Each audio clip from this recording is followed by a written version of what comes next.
Autobots, roll out! Hello, everyone, and welcome to Transformers for Your Listening Pleasure, episode number 127, recorded, what is today? I think it's the 26th. Yeah. 25th. Tuesday. I thought it was like a Saturday or something. Tuesday somewhere. We are at TFCon USA in Chicago, Illinois. It is the 25th. Yes. We and Rik Alvarez of Play With This Too, and I am Weird Wolf, and this is TFCon. We are kind of got a makeshift thing going on here, but hopefully you guys are tuning in. We had one feed going and had to shut it down and start a new one, so hopefully you've been able to follow us on over. Well, let's talk with the big news. We talked with Rik a couple weeks ago on the show, and he had some things that he couldn't tell us at the time, but now he can unveil them and reveal. I still have lots of things I can't tell you yet. There's still more names to be announced. But there's another big one. Two names we announced today. One was the addition of Simon Furman, who's a friend of mine, and I went through the project with him, showed him what we're doing, and I said, "Hey, are you interested in working on this? Let's talk about price and timing." And he was really cool about it. He's not here today. I couldn't afford to fly him in. Simon is really awesome. I actually ate dinner with him at the BotCon in Lexington. Oh, that's good. And I picked his brain on the good BotCon.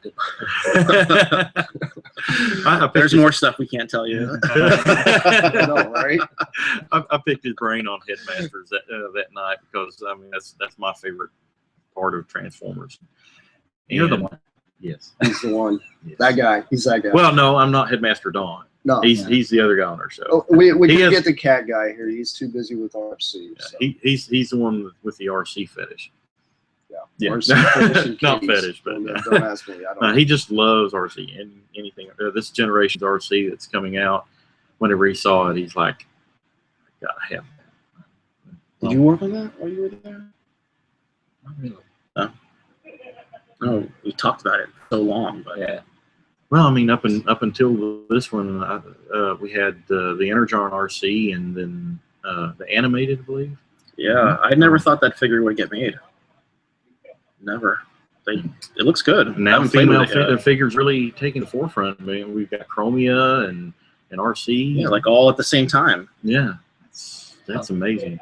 That's something I never thought would happen. It was just a battle to get Air Acted made. Yeah. Got a question about every mode. So that's a budget cut, or Well, I believe Joe Kide was the designer on that item, and him and I were talking, and he's like, there's not much of a body there. It's gonna be deluxe, so I gotta come up with these weapons up on the side of her. Can you put it in the show? No. Okay. So he ended up putting his weapons on, and him and I had always talked about, well, let's do a Voyager one day, and that'll be the 3-mode thing. And when that item came up for review, I remember I had to kind of make an argument for why it should be made. And we spent all this money developing this character and the Maya files and putting the character on the show that we really needed to use the assets that we had. And it turned into another battle that I tried to fight. And that was a battle I won. Because there was research showing that it doesn't matter if the character's male or female as long as it's got a cool mode. And that's how Arachnid made. Otherwise, she would never have been made. I searched. I went out on a toy hunt one night about 12 o'clock in the morning and hit 5 Walmarts before I finally found one. And I mean, I hadn't seen any other pictures of it other than a couple of promo pictures, and I'm like, it don't have 3 modes. I'm still buy it. Yeah, I wish we could have done more with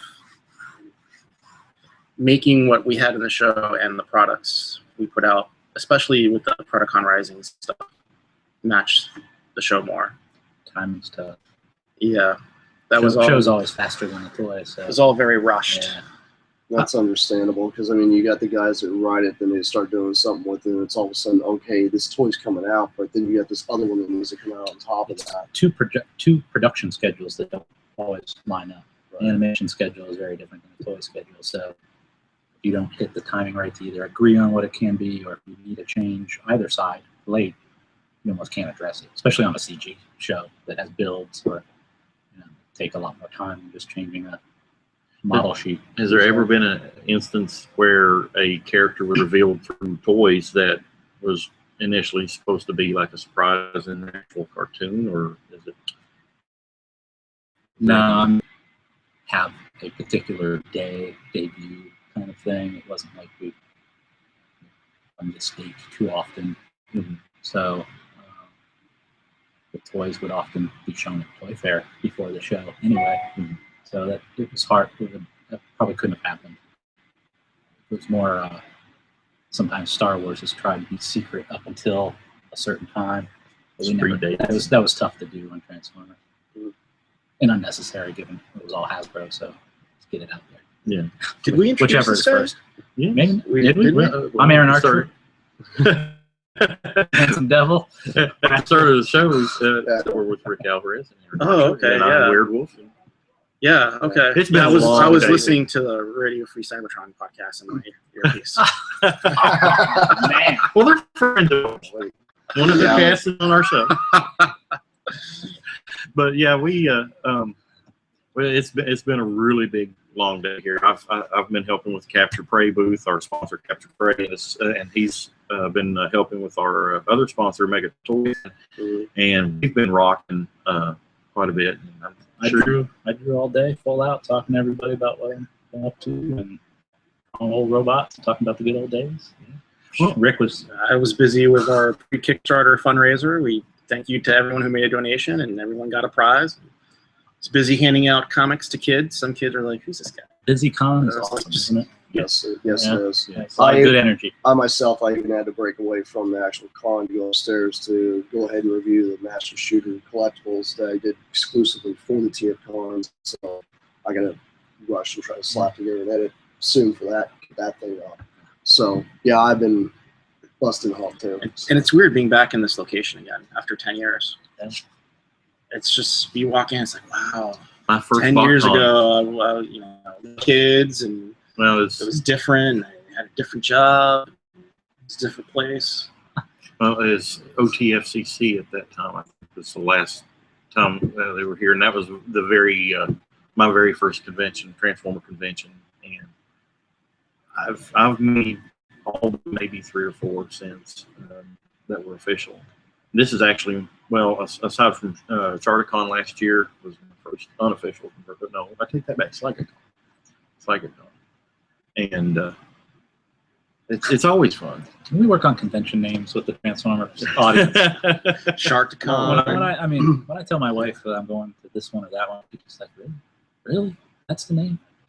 Why don't we just call one Plasticon? I don't know. I There think you my go. favorite one was Joe Lanta. It was a G.I. Joe convention in Atlanta. Joe Lanta. I think that's the best convention name there is. Yeah. I think that wins. Or just straight up just name it Robot Wars, because you know these guys bring in other stuff other than just Transformers. I've dubbed this convention the first episode of the Battle of Chicago. Man. Remember Chicago, right? Well, listeners that may not know, that BotCon has actually been announced for the Chicagoland area for next year. It's what, in June? Yeah, I believe. I think it's forget June. the actual date, but From what I've gathered, hotels are already sold out. yeah. There's another block coming. Yeah. Other block of hotels are going to announce. So the first block sold out. Hold out. You'll get your space, your time. all these. Always bargain shop. That's always the best thing. Spend it at the company. Spend it on the hotel. Or charter. Yeah. It's very true. Do that. Kickstarter's always awesome. Well, we spoke with Rick a couple weeks ago, his background with Aaron about his background, and then we'll go into him coming on board with Play With This too, and then we'll talk with the company and some of the ideas that you tell the listeners yourself what you did for Hasbro. And, yeah, this is a transitionally. He left Hasbro a year and a half ago after 19 years, and was on County Explorer's time, you know, a little over 13 years. You know, big job, a lot of work. Everybody saw me out cons and stuff. You know, there's a lot of travel, you know, worry and stress with job like what I had, and traded it early. You know, everyone keeps asking me. I don't really have a good answer for what I've been up to, other than relax, and you know, that's given me to get back into drawing. But I got back at Hasbro back in the 90s when toys were very different. The brands were very different. This was very different. How you related to it was very different. I did the first Hasbro exclusive. It didn't have exclusive before 1994. What was it? It was Batman and a Riddler. And it's changed, and so that's how I got into it through a friend who got in, and they were looking for more guys who did characters and stories, and worked my way through that. Kind of parlayed that. Yeah, so I know a lot about toys, about storytelling. I like to still use that, even though I'm kind of working on my own projects. And this interesting project, who I've obviously known for a long time and worked with, and he married me and my wife. Yes, I'm the Reverend Rik Alvarez. Yeah, so presented me with a unique opportunity to get back into this in a way that companies really don't do. Like I said in the panel today, I like drawing monsters. You know, through my work, it would be very different than what I am known for. I actually follow you on Tumblr, and it's I really like the work. I appreciate that. Aaron Archer Arts on Tumblr. So I like monsters and stuff, and represent with this. I think I can, you know, get into because it's something I get to do all the years it has. Creating your own characters.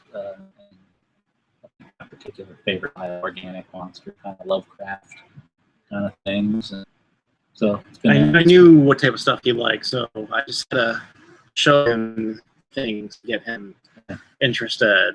Stuff with tentacles and sea creatures. Yeah. Like that's. I just had to play it to what he likes. So you know, that was a nice way to kind of get back. So there a long time, so I don't need to recreate the wheel, you know, and work on transforming products and stuff, or robots even. So to me, like being an artist, it's much easier to try to create something if you don't have a bunch of fiction or some story or something just slapped into it. It's like it creates its own story.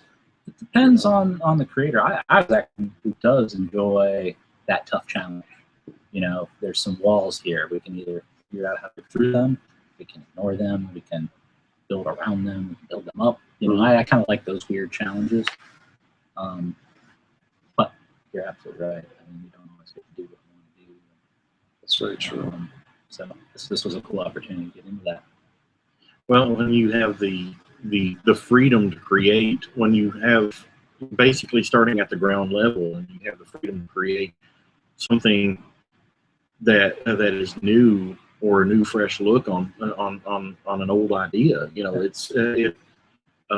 it can give the fans something to get behind and get excited about that they may not have considered before. You know, whenever you have, it's like you have different genres that like to cross over. I mean, I'll use Star Wars and Star Trek for example.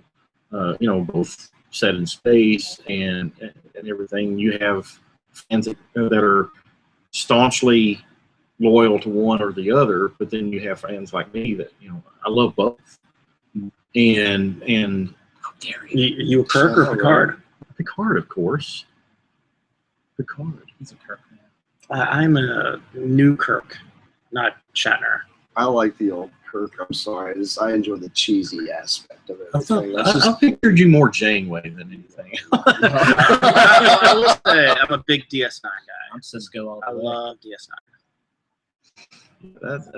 But the thing is that that fans get behind, the different stories. Where Star Wars is a little more, I guess, rustic and out there, and Star Trek tends to be more science based than more glamorous. Because like when you see the Enterprise, it's not some beat up like frisbee or something. It's not all sleek and just beautiful, and the future's all nice and clean, and it's like there's not that dirty ass. Yeah, they're two very different views of what is like to be a human in space, where you have the guys who work in the Federation, everybody's happy, and there's no poverty, and they have food for everybody. And Star Wars has no physics or gravity or section of space. Yeah. It's just very weird. But both do have explosions in space. Yes, they do. And Batman can breathe in space. Batman can do anything. I was reading the Wolverine comic, the death of Wolverine. I was disappointed to learn that it wasn't Batman who killed him. I was just expecting that to be the case. Some fan fiction. A little bit. But getting back to it though, my train of thought was, what was my train of thought? I lost it. Went away. Yeah, like I said, it's been a long day. Yeah, I'll try to wrangle it around. But if you have Star Wars and Star Trek, and people, you have the crossover because they're similar, and if you have, it's like they're both set in space, both have their dramas, and people can appreciate that are fans of one thing can appreciate something else, and because of its similarity, but it's not particularly a slave to something else. So you guys have banded together and using your expertise that you've learned from your work on Transformers and Batman and other genres, and basically melded those into one ball of awesome. That's what I call it. The excitement for Play With This too, and the possibilities are amazing. You got monsters and robots. Well, it all comes down to the crew.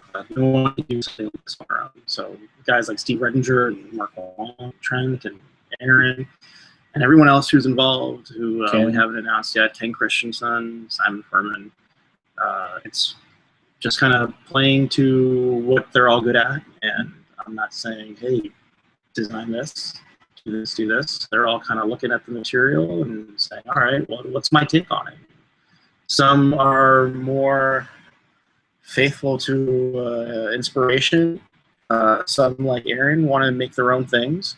And then we've got kind of the headshots, which is just everyone just drawing whatever they want to draw and making whatever they want to make. So it's like a celebration of that inspiration and being a fan of 6-inch figures or action figures and drawing toys. Well, talk about monsters and everything, 6-inch. Now, if the 6 inches do really well, and I'm not trying to say like Pacific Rim type thing here, but could you all maybe parlay that into like kaiju-like monsters that are larger than 6-inch scale, or would you all be interested in that, or who would? I can kind of building off of his idea, things I'm thinking of is if you're gonna do like some kind of kaiju and you got this headshot kind of thing, why not have like a multiple head monster that you can swap out all the heads on? And it's looking very weird, Yeah. And the other thing is like, just a whole head swap out. Yeah. That'd be awesome. I'd love that.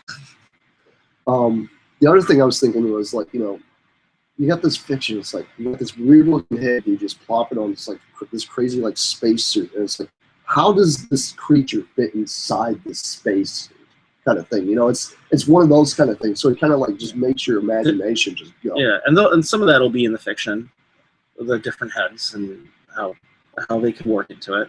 There's thoughts on that. And we're in the middle of putting together our story Bible, What I like is, if I can, they pull a bunch of guys together that have a lot of talent first, have worked in the business for a long time, so they have kind of rode the ups and downs of development. They understand that to navigate that.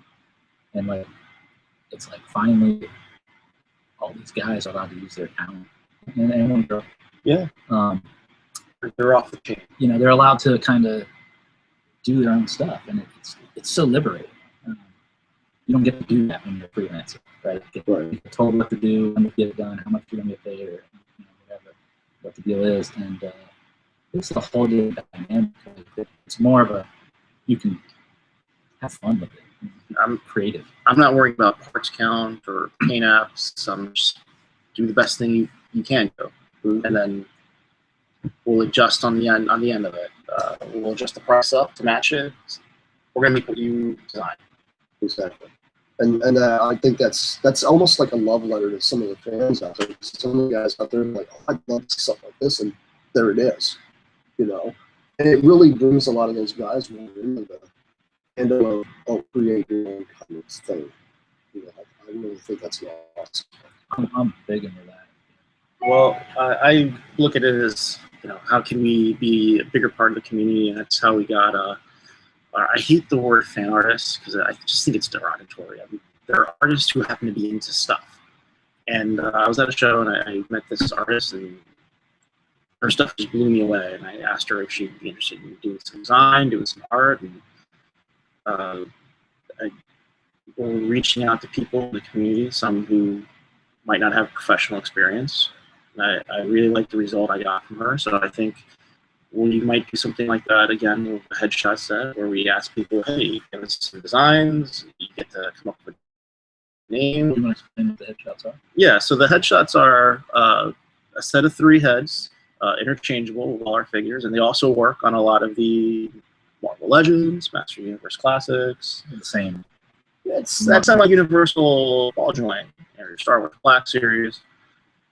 And I'm thinking of opening it up to letting the fans contribute in a way where maybe we do like a set of 5 or a set of 6 or 10, and of course pay them for this. Just let the fans submit a head and a name, maybe a couple sentences about a character, and we'll maybe as a team look at them and say, that's interesting, and pay them for their efforts. And the real reward is that, hey, we're going to make this, and you helped us do this. And it's just another way we want to reach out to our fan base, or the people who are in this community with us, who like this stuff, and we like stuff. Well, it all comes down to Kickstarter, and In fact, there was a Star Trek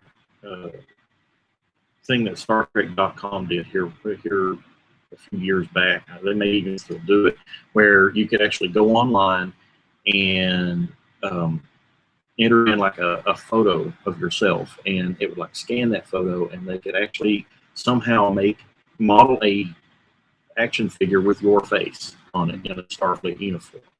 And what you're saying, you know, it's like someone could feel like, hey, this is me in toy form, and it's their avatar. It's their avatar, right. and just seeing something. I mean, it gives them the sense of something, of creating something that, you know, and whenever you have an artist that can sit down and create something, you know, in a way, that's their avatar. You know, that's their thoughts in physical form that they can reach out and touch.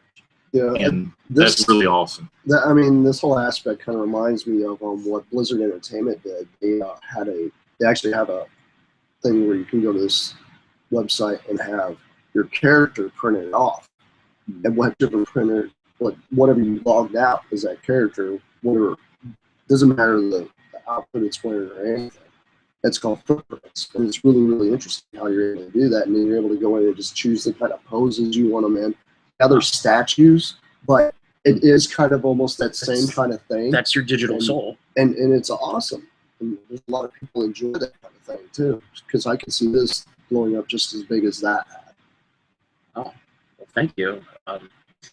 It's all us trying to be a bigger part of our community, and I really like the idea of reaching out. And there's a lot of creative people out there who not everyone has worked in the toy industry or comic books or done freelance art, and they're just doing art for themselves. And if we're able to figure out the logistics of opening it up, I'm sure we're going to see some crazy stuff that none of us had ever thought of before.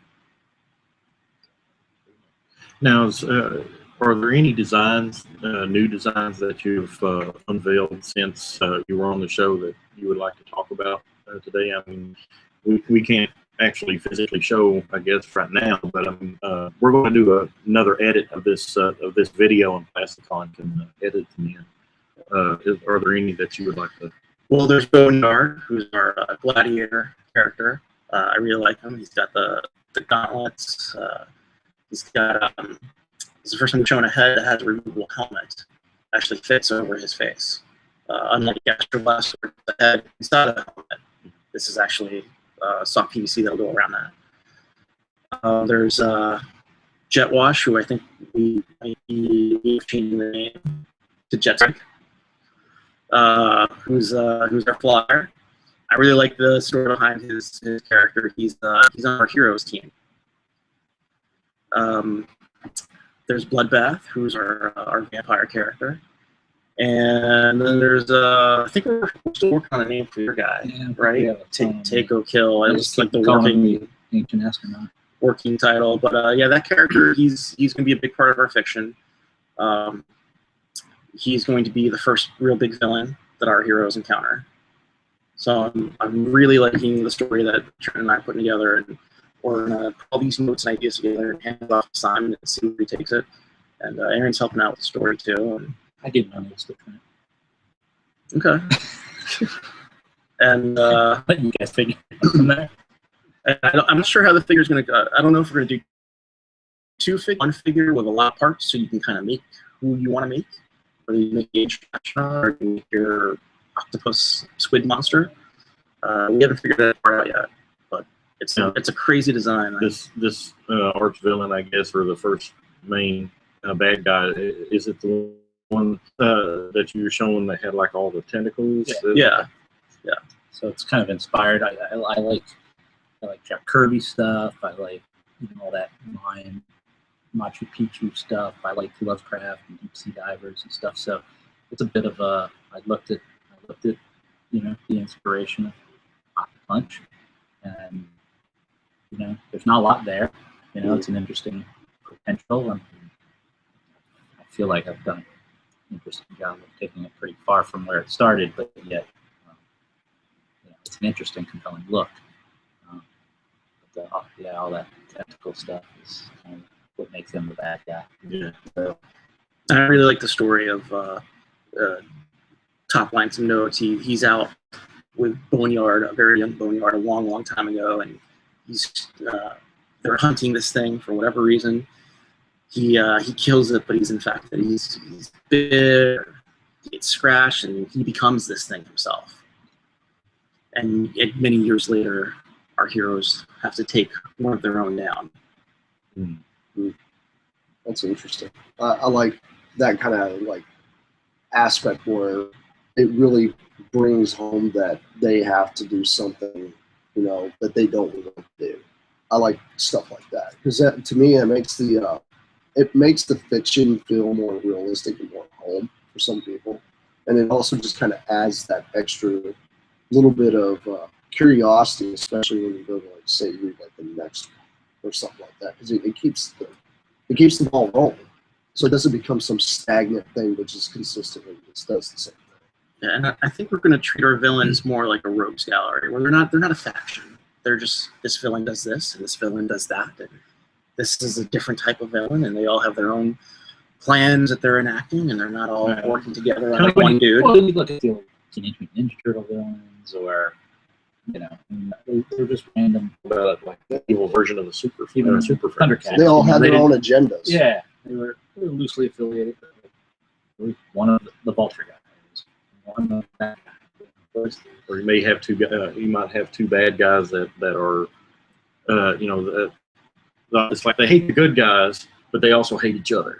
And it's like they try to interfere in one another. You know, Yeah, you can it's have like- that kind of play on it. Just the story, if it's faction based, the story doesn't really. It becomes a two-sided war, and between Very episodic. And we got a lot of brands We've with that. done that Stars before. with that. We've done that before, so we're trying to do something different. Well, I know we're kind of running a little bit long here, and I know you guys are tired and want to get back. Listen, before we wrap up, let's bring it back to Transformers real quick and talk about some of your favorite work on Transformers, and where you would you not necessarily know that the brand is going, but where you would like to see it go if you were still going. What would you like to bring back? If any ideas or anything? I'm gonna start on this one. Yeah, sure. You write your notes.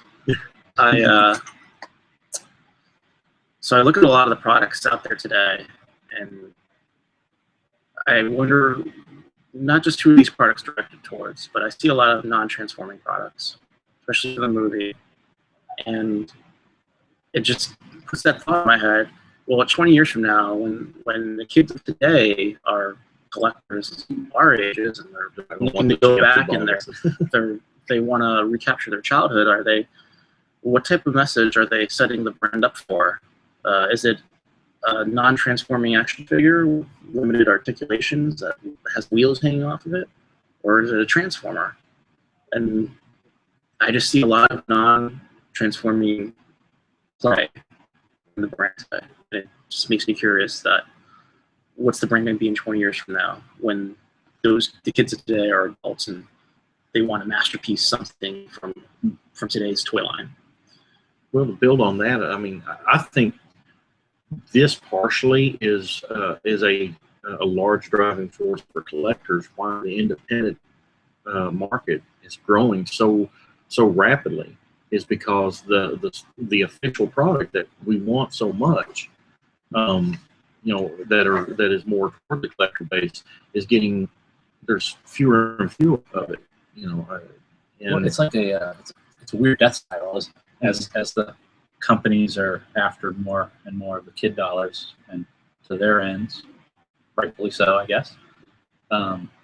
There's a growing need because there's probably more collectors overall, not just Transformers, but overall. It really creates the opportunity for the third parties and the 3D printing, and third parties is probably a misnomer too, independent companies.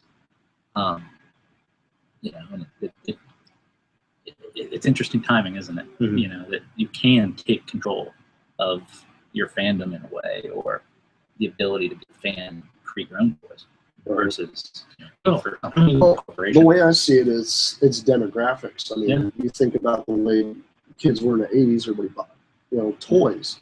Nowadays, it's more computer-based software type of thing. So somehow you always have to integrate that into the toy to get the kid to buy it. Yeah.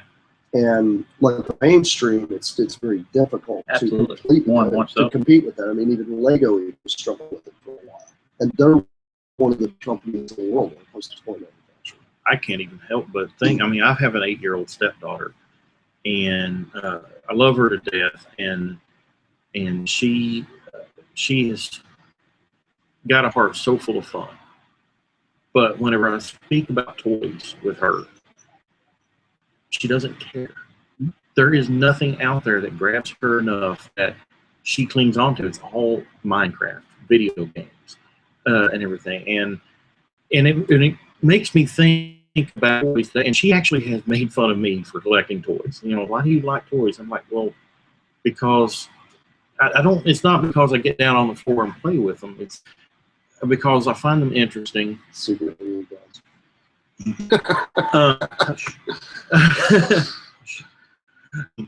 but it's because I find them interesting, and the nostalgia factor comes back. Even if it's a new character, if it harkens back to something that I can relate to, it appeals to me. But it scares me for kids today to become, and the brand, it's like, and I see this in Transformers too. If there's more and more kids out there like my stepdaughter, if they don't care about toys, what's it going in 20 years in the toy industry? I think you'll have more independent companies catering particularly to a new, obvious, and probably connected fan base of toys. You know, adult, you know, have money in some cases clearly to buy those things, because the manufacturing of toys is low end, man.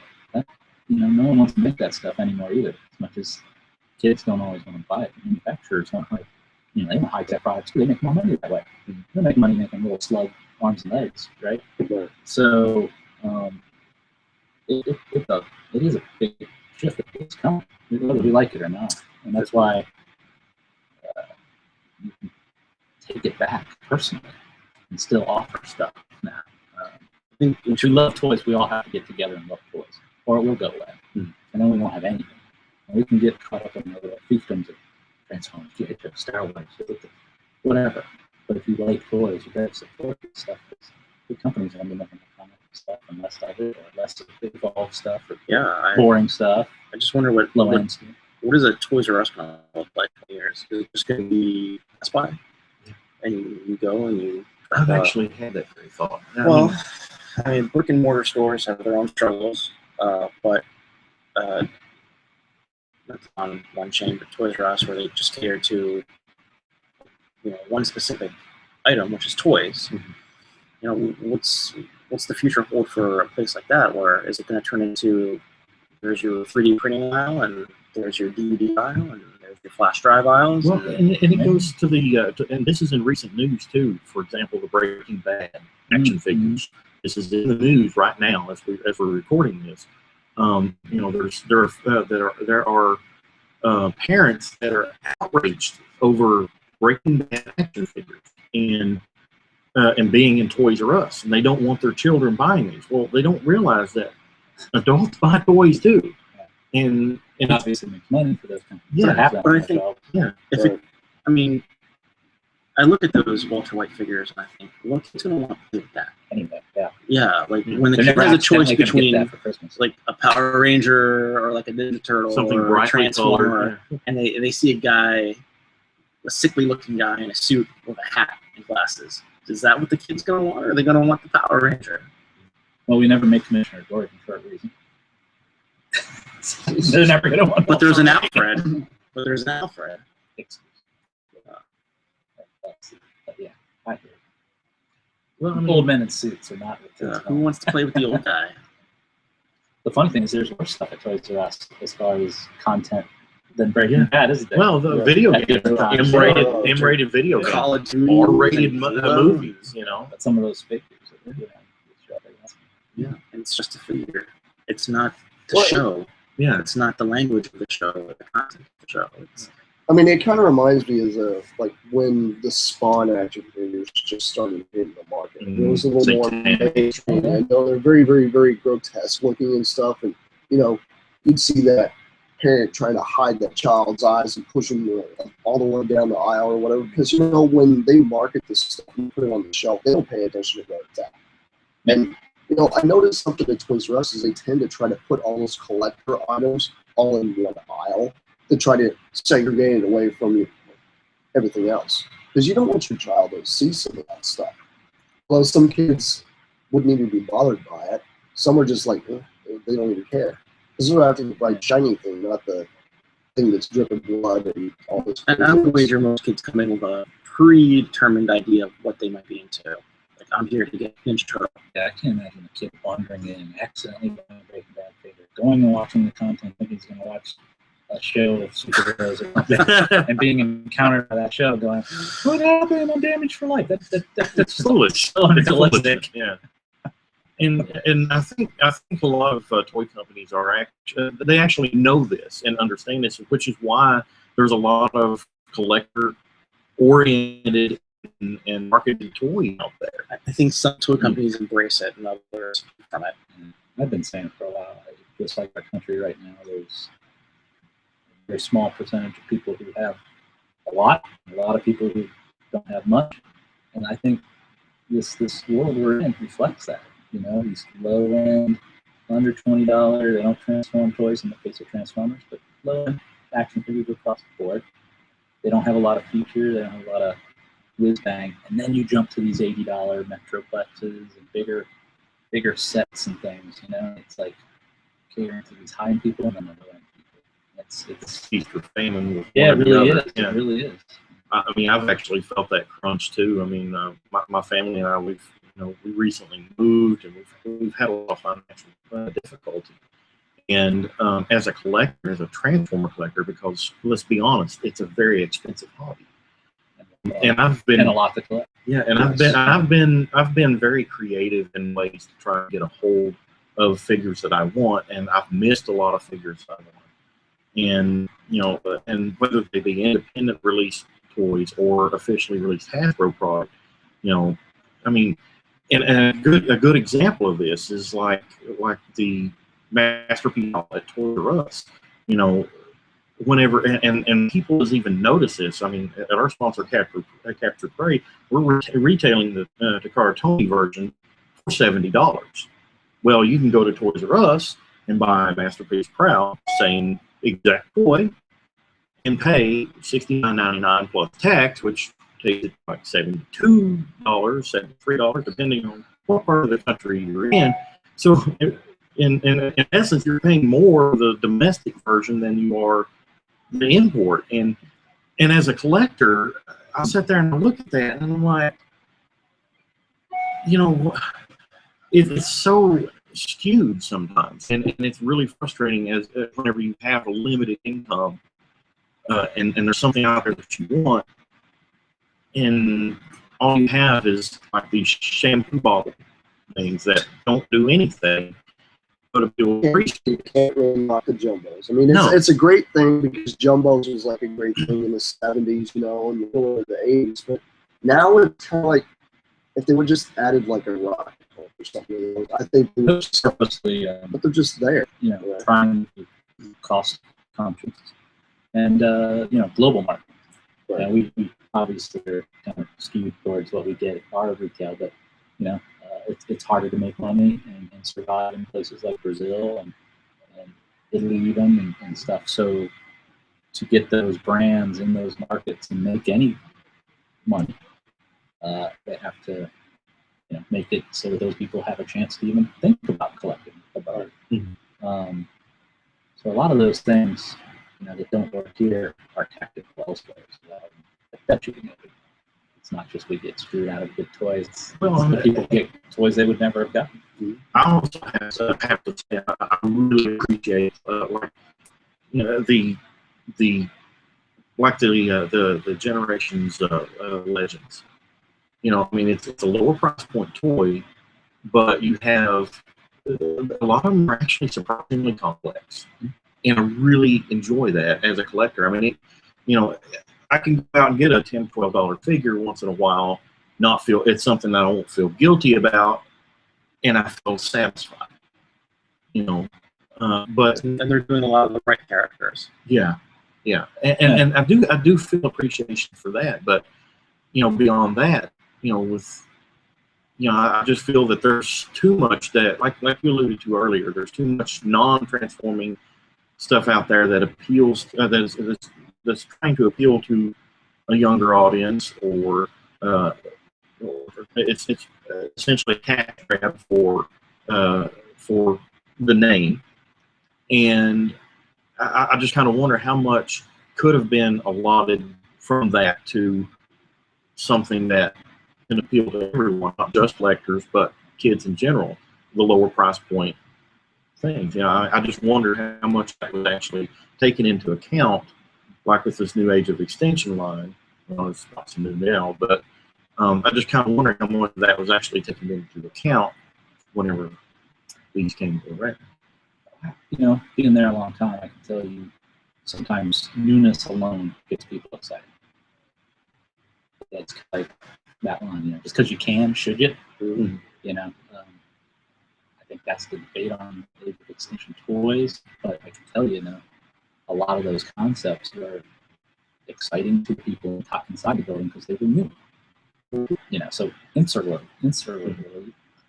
I mean, it seems exciting and different when you get outboard retail and fans and everything else. it might not have that same level of excitement for the fact that it's just new. Right. Yeah, Well, because it doesn't filter in other concepts that are needed to be a good.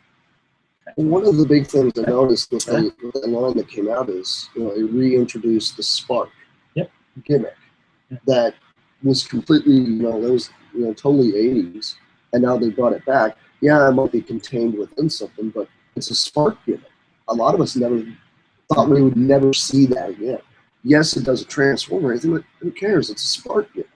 That's the whole reason why you buy the thing, And some people, like, the big thing is I notice, like, when it comes to collecting in general, I like gimmicks in a toy, but I don't like a gimmick to hinder the toy, Well, that's not really hindering the toy because it's what it does. And, like, in Generation 2, they gave you, like, crazy little add-ons and stuff like that where they give you, like, firing missiles and rotors and stuff like that to fire off, and water squirting gimmicks and stuff like that. That's a great gimmick. It doesn't hinder the toy. Well, the water squirting fades the toy sticker. Well, it does, but then, and that makes in the prime line, you had the light gimmicks and the stuff didn't work and people weren't happy with it, so Dr. Wu comes in, gives you swords and all this craziness. Or Reaper Labels comes in using new stickers. Right. And you got that too. Yeah. So there's always a fix to a lot of the things that come out. If it doesn't appeal to you, just don't buy it. But if it's something you like, get it. There's just nothing wrong with it. It's like jumbos. I know guys who collect number jumbos. I can see those jumbos for me.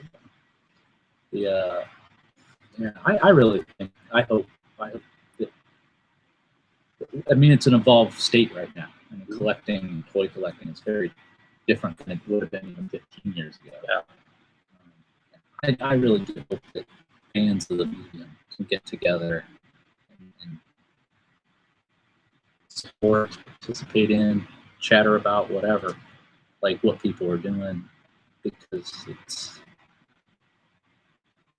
genuine. Like things were in the 80s a little bit. Look at how it's evolved, where now you have $500, $600 pieces that come out there. Right. I mean, they're beautifully engineered. And, yeah, exactly. That thing's crazy. And it's that whole thing that, when we were growing up in the 80s here in the States, you never seen a guy with a figure. You always thought it was like this like a driver or something. And now, I never knew with what the social media and all this stuff, it's able to make that, that little bitty urge all these people had just grow into like one big humongous thing. And it's like, it's so wonderful seeing some of these things that have been coming out. Like, the coffee truck, it's just amazing pieces that completely blow our mind of what they're able to do with this technology now.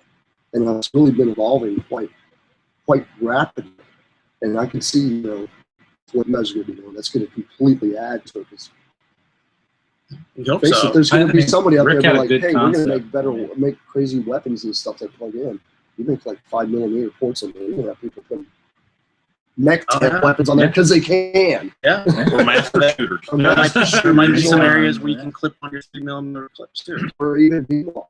B-Long being a big thing like they are. I can see a lot of guys buy that and turn back around, buy those big B-Longs and slap a bunch of weapons on it. There you go. Stuff. Our tech ones would work with B-Mogs too. Boom! You can make your tech mod. I don't know what you would call it. Body. Trick mod. Your Trent mod, yeah. Well, real quick, I know we asked you this on the other episode, but since things kind of got screwed up, we'll ask you again, and then we'll ask Karen. What if you could name one Transformer that you've helped work on that was your favorite? What would it be? G2 Bruticus, the Amazon.com exclusive. That was a pure labor of love. You brought in your original and they looked at the box. We scanned in the original box. I found one of the original painters to paint the card art on that. I brought in my original G2 toys to match the deco on the figures. I fought to have the G2 logo on there and the right faction symbols, and everyone was just really cool. It was the exclusives team, so they had a slightly different mentality and a different approach, and everyone was just really cool with it. And financial. And to me, it's like, wow, that's what a G2 box set would have been like for Bruticus in 1990. Whenever it was first announced, I mean, I saw the SDCC one. I'm like, oh, that's gorgeous. You know, that's look at the bright colors. It's the G1 colors, and then you have the regular release. I'm like, oh, those are nice too. And then I'm like, I think I'll try to get the SDCC one. And then I had to wait a little bit because it was a little bit more expensive than I could afford. And then the G2 one was unveiled. I'm like, forget those. That was a home run. That was a home run. Anything G2 was I had a hand at. And I'm sure someone would be really Absolutely happy. love that toy. That toy is just, it was such a love letter to the guys that grew up, you know, the guys during the 90s and stuff that only saw that on the shelf. That's a complete love letter to them. I mean, guys collected before, but I was like, oh my God, that was I would really like to see more of that, because the G2 colors, some people say, oh yeah, it's garish. Well, that's part of the charm, man. That's part of the charm. It might be ugly, but it's the most coolest thing you've ever seen because it is ugly. A lot of people forget too that the G2 color schemes kind of help revive in the older molds. I mean, basically, the first few waves of G2 was just the 84 mold brought back. Hey, let's paint them different wacky colors and maybe add on a couple little things. Stickers. And they're like new toys for a new generation of Transformer fans. Well, here, this is a result right here. I remember I got that black side swipe. I was so happy. Yeah. It's like, wow, he's blacked out. That's awesome. Yeah. He used to be red. With the neon green and yeah. Yeah, it's pretty cool. And seeing like the little prototype things that could have been, you know, as my customizer, I'm like, yeah, I'm definitely gonna do the yellow, the fading into the teal, because that's just cool. I'm gonna have one of those sitting on the shelf next to the real one. It's gonna be cool to have stuff like that. What do you think? What's your favorite thing? You know, it's tough for me, man. I was on it for so long that you know, I was fortunate, very fortunate, to get to work with crazy people, amazing people, get to do a lot of things that I just made up out of my head, you know, and got supported and embraced and everything else. So it's really hard for me to single stuff out because it was along my career path. You know, so I got stepping stones that are my favorite. It's like a non-bullshit answer, but well, and it also helped too that both of you were fans before you were attached to the brand officially. You know. Yeah, I can't claim to be, you know, super fan or anything. I watched your show, I read the comics. But you were familiar with it. I was definitely familiar with it. I was certainly a G.I. Joe kid, which meant, you know, I understood Hasbro, I understood the crossovers, you know, but it also taught me storytelling related to big groups with a lot of subset groups, you know. So I think that education, you know, helped me down the road when I got the job. But you know, everything was a stepping stone. Armada was great for me. Great, you know, being part of the team that let loose animated, you know, to show the world a different look, you know, and then the movies, you know, like every day and stuff. You know, so it's tough for me to call anything out. I mean, it's really awesome. Well, I'll ask you to get ready to kill the video, and I want to tell you guys from a personal standpoint, and also from TFYLP and the listeners, thank you both for all the hard work that you've done on the brand of Transformers that we are a fan of. And we that's why we're here. And we've driven and flown thousands of miles, some of us, and it's a testament to you guys, the hard work that you put in. And that goes both ways. It's, you know, for me, I had a corporate job, you know, and I was fortunate that it ended up the way it did. You know, you meet a lot of great people, passionate people who've stuck with this stuff for years, taught me a lot. But there's always a big group. You can't. One or two of us here really doesn't represent the totality of how this awesome stuff really gets made. There's hundreds of people who touch those things. And, they all should be so lucky to be on podcasts and celebrated at conventions and their names known and so forth. Largely, most of those people get this kind of treatment. But I'm just happy to have had the experience. And like I said, I mean, we are appreciative. I mean, there's fans out there with that are fans now because of things that you created and helped create and had your hand in. Yeah, I met a guy in Jersey coming up. He was like grew up in our mom. And to him, that was his view. He loved it as much as you guys, loved it more. And it changed his life. I mean, he was like, I'm into art now, and I was like, wow, you really can affect somebody just by drawing robots. I have to admit, the Armada PS3 or PS2 game was the best Transformer game I had played ever up until that point. It's like, wow. I mean, this was. Wait. You didn't like the NES version? The one that released on the Famicom? I had the Commodore 64 version, and that thing crashed all the time, and it was just a little Ultra Magnus, I guess. How far did you get? Did you even pass the first level? CD. That was so hard to play. Oh yeah. Wow. I think I played that once. Yeah. I don't think it's a game. I don't know how you play it. But to wrap it up, you guys are starting up Play With This too, and we urge all of our listeners and fans to support this company that they're starting up and donate to the Kickstarter program and help them succeed. I mean, these guys have helped create something that as fans of Transformers for your listening pleasure, this podcast, that's what we do. We're fans of Transformers. You guys helped create a lot of Transformer content, toys and everything. And now you're doing something different, but along the same veins. Like I was alluding to earlier with the Star Trek and Star Wars. It's not that far a leap to become a fan of what you guys are doing now. And, so it's not totally unreasonable for Transformer fans to say, hey, look, I can play with this stuff. You can play with their stuff. You can play with this stuff. Exactly. And we hope you guys succeed in everything that you do. Thank you very much. Kickstarter is coming in February. Now, can they donate before then, or is it? We do have a donation set up on our website, and we're doing a pre-Kickstarter donation fundraiser here where everyone gets a prize. Playwiththis2.com.